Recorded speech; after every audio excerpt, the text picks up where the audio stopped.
Good afternoon, students. Today we are going to take up prose section. Pros section 2 दिनों से हम लोग tense पढ़ रहे हैं और टेंस के साथ साथ लैंग्वेज के साथ लिटरेचर भी ज़रूरी है। अब लिटरेचर में देखिए फर्स्ट लेसन आपका रीडर का है the enchanted pool. The enchanted pool इसको लाइन टू लाइन रीड करना है।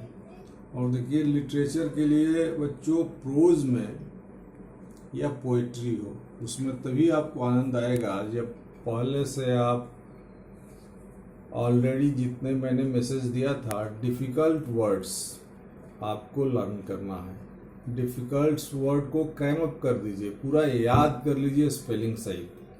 देखिए इस छुट्टियों में समय का सदुपयोग कीजिए। अगर आप डेली 10 से 20 वर्ड से स्पेलिंग सहित याद करते हैं तो आपकी वोकैबुलरी जो है शब्दकोश बहुत स्ट्रांग हो जाएगी।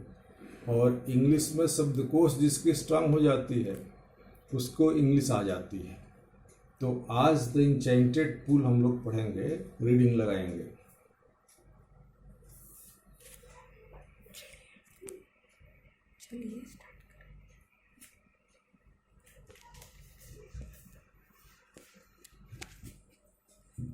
ठीक है। The enchanted pool, enchanted means होता है, मीन्स अट्रैक्टिव या मैजिकल, जिसको आप कह सकते हैं जादुई।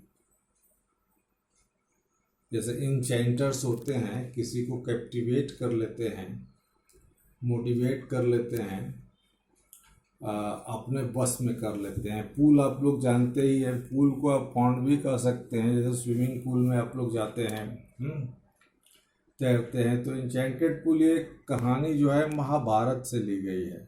जो मूल इसका है, लेखक तो सी राजगोपालाचारी हैं, उसको एडेप्ट करके अपने लैंग्वेज में डायलॉग में लिखे हैं। टोटल इसमें 8 पैराग्राफ है, 8 पैराग्राफ्स हैं, छोटे छोटे पैराग्राफ्स दिए गए हुए हैं। वर्ड्स अच्छे हैं, वर्ड मीनिंग आप अगर इसको रट लेते हैं स्पेलिंग सही तो बड़ी अच्छी समझ में आएगी। मैं 1-2 पैराग्राफ आज आप लोगों को बताता हूँ, पढ़ाता हूँ। जैसे मैं रीडिंग करूँगा और उसकी मीनिंग भी बताते चल रहा हूँ, ध्यान से सुनिए। और आपको घर भी पढ़ना है, बुक सामने रख लीजिए और बहुत ही स्पीड से नहीं, धीरे धीरे लेकिन बोल करके पढ़ो। बोल करके पढ़ने से ये फ़ायदा होता है बच्चों की आपको स्पेलिंग याद होती जाती है, वर्ड मीनिंग याद होते जाते हैं। तो द इंचेंटेड पूल, अब ये उस समय की कहानी है जब पांडव वनवास में घूम रहे थे। जंगल में घूमते घूमते एक बार उनको प्यास लगी तो सबसे बड़े भाई युधिष्ठिर थे, वो एक जगह बैठ गए और अन्य भाइयों से कहे कि भाई पानी की खोज में जाओ। एक एक करके चारों भाई पानी की खोज में गए और एक तालाब के पास पहुँचे, पर्ण के पास, पूल जिसको कहते हैं दो इंचेंटेड पूल। उस इंचेंटेड पूल में यमराज जो है यक्ष का रूप धारण करके, बॉडीलेस फॉर्म मीन्स उसकी शरीर नहीं थी, केवल आवाज़ आ रही थी। उसने कहा कि हमारे प्रश्नों का उत्तर दो, उसके बाद तुम जल ग्रहण कर सकते हो। You can drink water after answering my questions. लेकिन किसी ने उसके बात पर ध्यान नहीं दिया और सब लोग पानी पीने लगे, इतनी प्यास लगी थी। और हुआ क्या, इसका ये हुआ कि एक एक करके चारों भाई मूर्छित हो गए। बहुत देर हो गई। युधिष्ठिर ने वेट किया कि भाई हमारे लौटते ही होंगे, लेकिन जब काफ़ी देर के बाद नहीं लौटे तो युधिष्ठिर स्वयं चल दिए जंगलों से होकर के और अपने भाइयों के पग चिन्हों को पाते पाते उस तालाब पर पहुंचे। और तालाब पर पहुंचे, जैसे ही तालाब में प्यास बहुत लगी ही थी, पानी में हाथ डाला, आवाज़ आई कि पहले मेरे प्रश्नों का उत्तर दो, उसके बाद तुम अपनी प्यास बुझा सकते हो। युधिष्ठिर बुद्धिमान थे, वो समझ गए कि किसकी आवाज़ है और उन्होंने कहा कि श्रीमान जी अपने प्रश्न पूछिए। एक एक करके अनेक सारे प्रश्न यक्ष ने पूछा। सभी प्रश्नों को सेटिस्फैक्ट्री, संतोषजनक उत्तर दिए और उत्तर देने के बाद उसने अंत में कहा कि भाई तुम चाहो तो इनमें से अपने सारे भाइयों को मैं तुम जिला सकता हूँ।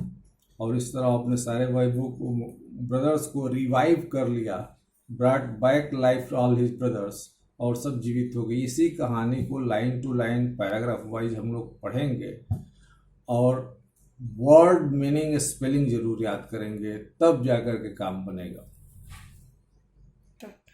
तो स्टार्ट यहाँ से होता है first paragraph. Yudhishthira waited for his brothers in anxiety and thirst. Can they have been subjected to a curse, or they still be wandering about in the forest in search of water? Yudhishthira waited for his brothers, अपने भाइयों की प्यास और चिंता से व्याकुल होकर के इंतजार करते रहे और मन में एक प्रश्न किए, स्वयं क्वेश्चन किए, can they have been subjected to a curse, क्या हमारे भाई किसी साप के वशीभूत हो गए, क्या किसी ने उनको कर्स कर दिया, श्राप दे दिया। और they still wandering about in the forest, wander means घूमना इधर से उधर, या जंगल में फिर वो अभी तक भटक ही रहे हैं, पानी की तलाश में भटक रहे हैं। कैन दे हैव फेंटेड और डाइड ऑफ थर्स्ट, क्या वे मूर्छित हो गए या प्यास के कारण अंतिम सांस ले लिए। Unable to bear these thoughts and driven by an overpowering thirst, he gave up waiting and started out to look for his brothers and the pool, hoping that he might find them. Unable to bear these thoughts, यह जो विचार थे असह्य हो गए। असह्य होने के बाद उन्होंने इंतजार करना छोड़ दिया, इंतजार छोड़ करके और वो उसी दिशा में चल दिए जिस दिशा में उनके भाई गए थे। और उन्होंने फिर जाते जाते वहाँ पर पहुँच गए। देखो इसमें अधिक से अधिक लोड नहीं हो जाता है, और लोड भी होता है तो जा नहीं पाती है लंबी वीडियो, तो थोड़ा थोड़ा ही पढ़ना पड़ेगा, लेकिन आप वर्ड मीनिंग रटते रहिए स्पेलिंग सही। Thank you very much.